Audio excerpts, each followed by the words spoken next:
Hey guys, welcome back to the channel. And I've mentioned this quite a few times before, but I have been on a sort of quest to watch as many Disney animated films that I can. Um, for some reason or the other, I had ignored the Disney animated movies for a long time.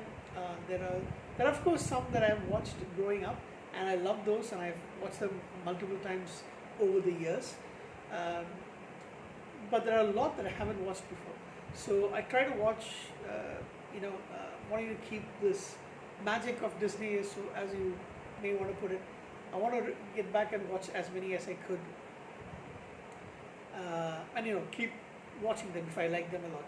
So like I mentioned, there were some that I've watched many times over, and there were some that I had never watched before, and I only realized that there were these movies out there where I decided to do my this sort of quest. And of course, there are some which I have watched once, way a long time ago, when I was a kid, and yeah, it's a big torture to actually remember all those years ago. But this one, the last time and the only time that I actually remember watching this was when I was 8 years old. That was in the 80s. All right, yeah. Okay, now I'll tell you one thing as well. I remember very clearly the day, or at least the setting of us watching this movie. And when I say us, it was just me and a bunch of other kids my age in the building that we lived in Kuwait.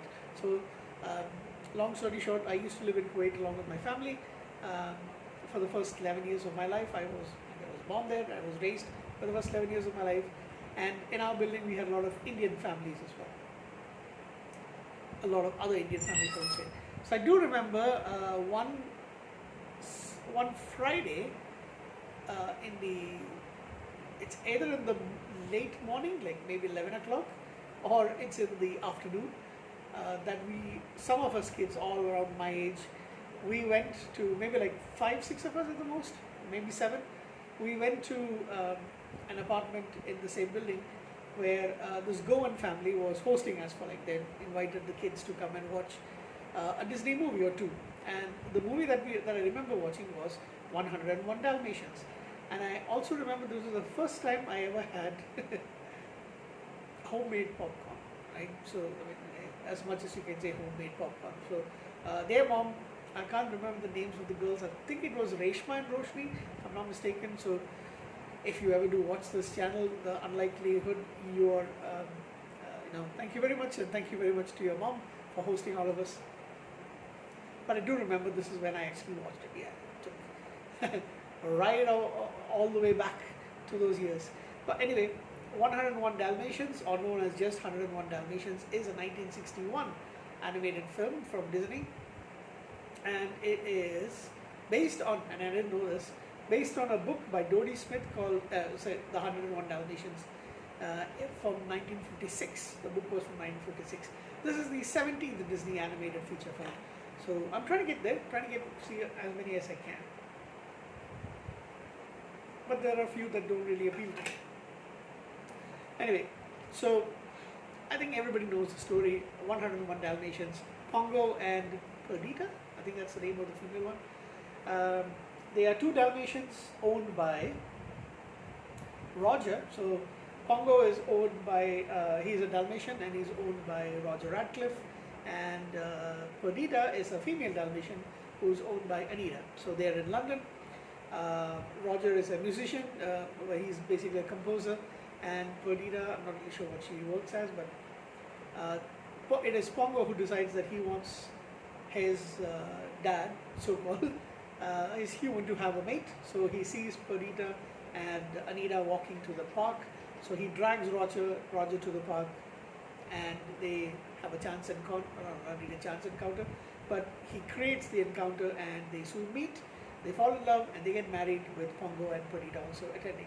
They have a nanny, I forgot the name of the nanny, just nanny, I guess, Martha Wentworth plays the nanny. So she is there along with them, and after a while, Perdita is pregnant with 15 puppies, a litter of 15 puppies. Anita's fur-obsessed former schoolmate, and you all know who she is, the image just comes to your mind. Yep, that's her, Cruella de Vil. So Cruella is obsessed with getting fur, so she wants the Dalmatian fur, and she wants to know when the puppies will arrive, and she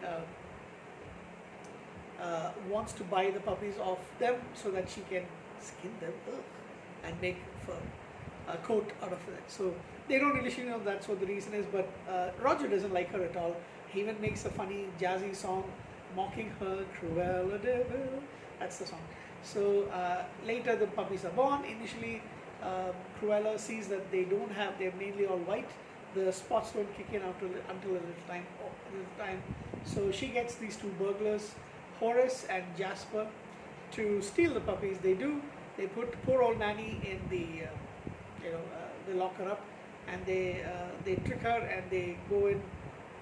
Nobody's able to find the puppies.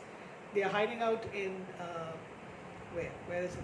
Some kind of an old derelict big mansion. I think it's the where is it? The old devil place. So they're hiding out over there to wait until the search for the puppies die off. So after a while, both Perdita and Pongo are really desperate to find their kids. Both Roger and Anita are devastated as well, and Roger suspects Cruella de Vil, and the dogs, Pongo and Perdita, use the twilight bark, where it's basically a canine gossip line. So you bark, another dog at one spot hears it, and then he passes it on by barking, and another dog at another point hears it, and then they pass it along. So they are able to find that towards the outskirts of London, Colonel, an old English sheepdog, along with his compatriot, and I don't really remember this part, Sergeant Tibbs, who's a tabby cat, and there's a horse as well. They actually hear this, and then they investigate the nearby old devil place. The cat basically goes there, and he finds that they're going to make the pups they're going to kill the pups and then make the dog skin fur coats. So they send the word back, and then they, while the others are coming in, Pongo and Perdita are on their way to the place along with a couple of other dogs. Tibbs manages to sneak out all the puppies, while the bungling brothers actually make a mess of trying to prevent them from doing it. And then finally, of course, they make their way back. There's chase scene and all of that, and they finally make their way back. Cruella is frustrated, of course, towards the end, and all's ends well. The puppies are reunited with their family, and the humans. They're all celebrating, and basically Roger uses the money that he gets from his songwriting royalties. He buys a big house in the country, so they can keep all the 101 Dalmatians in relative comfort. So that's how the movie ends. It's a big the song about Cruella is also a big hit. So it's a nice fun feeling towards the end, and it's a lovely movie to actually watch. So that is 101 Dalmatians. Like I said, it's a fun movie. Everybody knows the story, and I didn't remember some of the parts. I didn't remember about the cat. I didn't remember the fact that they had to sneak their way through by pretending to be black Labradors, by covering themselves in soot. But it was a fun ride. I actually watched it late at night. Well, after midnight. So yeah, that's 101 Dalmatians. What do I think of the movie? Especially having watched it 39 years later. Man, that is a long time. I love it. Okay? It is a fun movie. It's something that if I had kids, I would definitely sit and watch with them. My nephews are in their 20s right now. My niece is around 16, but I'm pretty sure they would enjoy it as well. I'm pretty sure my dad would enjoy it as well, watching it, because he still watches some cartoons sometimes in the evenings. I do too. So I think this is a good fun kind of animation movie to watch with your entire family. I will give this movie a 9 out of 10 because it's a lot of fun.